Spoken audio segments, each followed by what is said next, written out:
data is not just byproduct of HR operation. And from the beginning, we've always called ourselves a data company, not just an HR tech company, but a data company, which means as you go to work, as you apply for that leave, as you do your performance management, appraisals, as you do your requisition, run your payroll, you are leaving footprints of data. And with that, organization can move from just managing employees to actually optimizing them. There's a question I asked in one of the conferences I gave, and I said, what determines the best pay for a single employee? How do you determine what's the best amount I should be paying this particular employee? Some people will say, just give them more money, right? I'm sure that's what, just pay me more, double my salary. Actually, we did some research and that was not actually true. Some people don't actually want more money in terms of compensation. Maybe they want flex work. Maybe they want you to give them a car. Maybe they want you to pay for their children's school fees. Those are compensations that you can give employee rather than just throw more money to them. Because you know what happens with more money? Expenses actually grow up. So by working with this data and looking at the footprint and how this is affecting people, you are able to actually optimize your employees.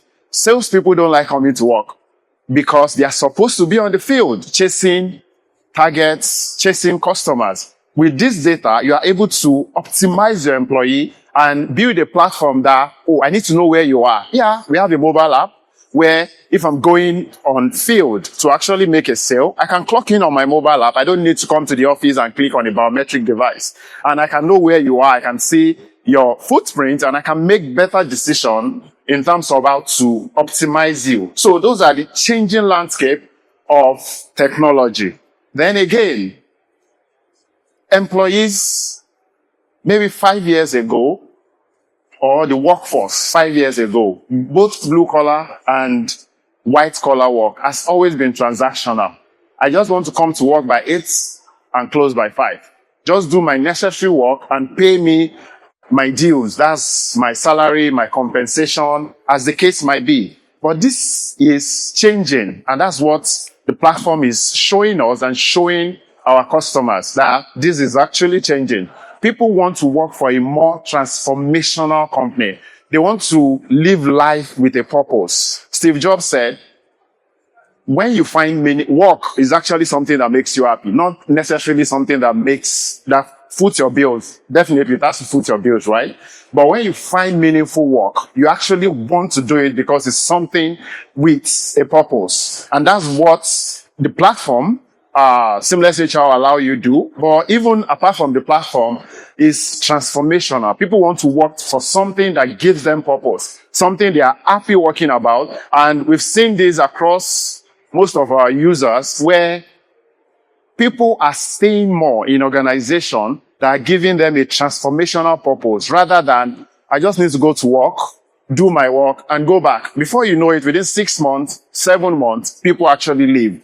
I know there's a myth around, I'm a CTO, so I'll use software engineers. Like software engineers don't like staying in one place. Within 6 months, they are moving, or some people want to travel out. But we've seen my organization, some other organization using our platform, staying for years, 5 years, 7 years. And that's because they see transformational work being done by the organization. That's the changing landscape. And we always see the awards that go out for the best workplace in Nigeria. And I'm proud to say, please allow me to give myself flowers, to say that at least 8 of them on the top 10 that was released last year actually use SeamlessHR. Okay. Thank you. Now, I've spoken about data. How do you unlock these insights? Through data. Like I said, we are a data company playing in HR tech. Because you have access to this data, companies have access to this data, which are metadata you probably might not get if you are not using a good platform. Then you are able to see better insights. I see CEOs sitting down on their payroll trends and making the right decision. I see CEOs sitting on their performance strengths and making the right decision. Maybe I should move this person to this place and see how he's performing. Move that person to that place and see how they are performing. I've seen people say, people usually apply for leave in the evening because at that time, their managers are always tired. So they most likely will just approve. That's what data will show you. Is it better to apply for leave in the morning or in the evening? So can I apply for leave in the evening? Because that time maybe my manager is tired and yeah, they would easily approve. Those are insights you can unlock using data. Then we also process payroll disbursement for people. And we see a trend in terms of how people spend their pay. And with this, we are able to speak to financial institutions, speak to payment partners, speak to credit institutions, and say, oh, I run payroll for this set of people. What services can you provide for them? Let me give you an instance. Across all my over 500,000 users, they apply for leave every day. Annual leave, vacation, and all that. What if I speak to a travel agency? I have people applying for leave. Can you provide like a service for them? People that want to travel to Qatar, people that want to travel to Zanzibar, people that want to travel to Laos for their vacation, and give them a cheaper ticket to do all this stuff, and they can pay instrumentally by providing a payment partner. That's embedded finance, which is unlocking productivity, making sure that your employees are not just taking leave and sitting at home and they come back, they don't look relaxed. You're actually making them spend their money or making them travel out to increase their worldview and insights. Then there is artificial intelligence, which is like the frenzy right now. Everyone, oh, I need to use artificial intelligence. If you have used DeepSeek, ChatGPT, Meta today, can I see your hands? Yeah. So artificial intelligence is the thing. But the thing with us at SeamlessHR is that we sit on confidential, private, and the truest form of data. People lie to their lawyers. People lie to their doctors for whatever reason, because they are ashamed. But you can't lie to HR because there's confirmation process. People have to go and check and be sure that those things are true. So you have the real data, truest form of data. How do we layer AI on this to ensure we use it responsibly, we use it in transparent mode, and we are able to explain what is actually going on? Because one of the things from my interviews and speaking to people love about DeepSeek was that it actually lets you know the thought process. You can see, oh, okay, you have asked me for this is what I would do, this is what I would check. How do we use AI on the platform to ensure that people can see what is actually going on? Not just that you said, oh, I think we should increase this person's pay. Why? Okay, these are the analysis, these are the insights I do, and using it responsibly as much as possible. Now, to do all the things I've said, layering embedded finance, ensuring that this works super well and fast. I want to take a loan. Can I pick up my phone? Can I chat on WhatsApp and I'm able to get that loan or that travel booking in minutes? I want to see insights. Do I need to say, oh, Seamless, can you send me insights of people that I've hired in the past 6 months and we are grueling data and say it's come out in 3 days or 4 days? And how can I use AI to ensure it does not impact performance of the system and it gives accurate results? For infrastructure, here comes Huawei, our partnership with them. And I will mention 4 key areas on how our partnership is helping us actually deliver on our promises to the customer. Accessibility, very accessible, better user experience, and based on the technology and the infrastructure that we're working with them on, we are able to increase user response time, API response time by our partnership with Huawei. Then, data sovereignty. This has always been a problem in HR SaaS. Let me cast your mind back to when we started. I remember going to meet a CIO of one of the major banks and say, oh, we have this HR platform. They saw the demonstration and they loved it. They now said, okay, can we buy it? Oh, you don't buy a SaaS platform. It's software as a service. So you have to log on and pay subscription fee. Okay, where is it sitting? Can we have it locally? Because I can't allow my HR data to be sitting elsewhere. I want it to be within my premises, somewhere I can see. Oh, it's the age of the cloud. There's no cloud infrastructure in Nigeria yet. It has to sit in this region. It has to sit here. And it was a tussle. At some point, they said, we'll build it ourselves. But they came back. I don't have the resources for it. I don't have the capacity for it. I don't have the know-how. I want you to build it, but maybe you have to give me the code. I have to host it at some point. So data sovereignty has always been a problem, even for government organization, which we have some of them on our platform. But with Huawei local cloud, we are able to actually let the infrastructure sit within Nigeria.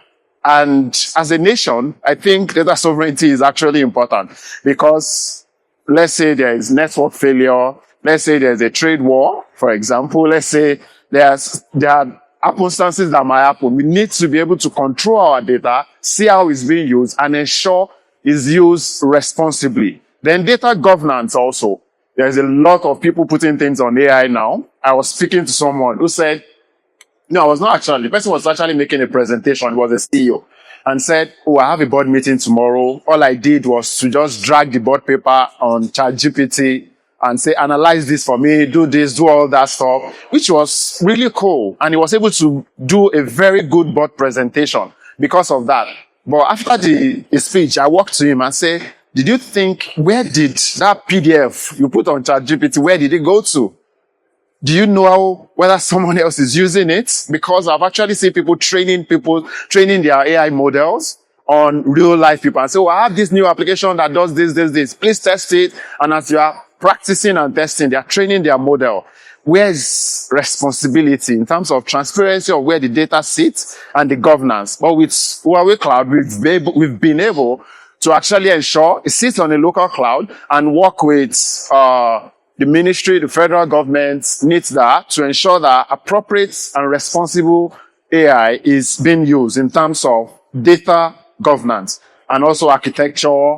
I know I'm a CTO, I could go super technical, but I'm just trying to keep this as exciting as possible. Then cost reduction. Yeah, with Huawei, the cost reduction has been amazing. Able to reduce our costs rather than foreign crowd because we have local partnership with them. We're able to optimize our process flow. And also our partnership with Huawei also helped us look at our architecture, our infrastructure to ensure that we are doing it the right way. I'll move a bit faster now. I have about 2 more slides, so I'm almost done. What's the path forward? How is the workforce getting transformed with data and AI? Like I said, we're a data company. So how is it getting transformed with data and AI? Like I said earlier on, HR processes, activities we are performing at workplace are producing serious metadata.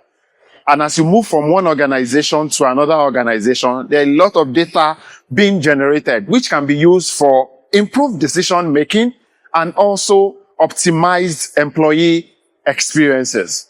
I've seen some HR CEO tell me that people are actually feeling disengaged from the organization, especially in this work from home era that we are on. How do I make sure they are still connected? And that's where data comes in. That's where giving them access to see what people do on the platform, giving them access to see how people are performing, and you are able to create communities with them. So for example, there's something we are working on which will reduce where people can create like football communities within their platform. People that love cricket, and as you are writing that code, as you are making that sales target, you can still form bodies within the organization as a whole. Then using AI, chatbots, predictive analysis for workforce planning, prescriptive analysis, and also descriptive analysis to be able to do some of the mundane things you've been doing before. For example, I want to apply for leave. Why do I have to log on to a platform, click on it, go through this process? Can I have my own personal agent help me do those HR things I normally would do. For example, performance appraisal. Why do I have to log on to a platform and what's my score? I start typing it. Or what do I think about this? I can have an agent I'm just speaking to that would actually help me do all that stuff and ask me the right question and fill all that processes for me using big LLMs and natural language processing. Then financial services. Like I said, we serve both the blue collar worker, white collar worker across. The financial solution that might work for an MD will be different from the one that work for the security guy or the driver. Spending habits of someone in finance is very different from the spending habits from someone who is a driver or who has 2 wives or who lives on the mainland or who lives in Lekki. How do I have access to all that to give them the right financial solution that would help them either to save more, invest more, and have access to more financial tools? AI comes on board to provide those financial services for them. Thank you.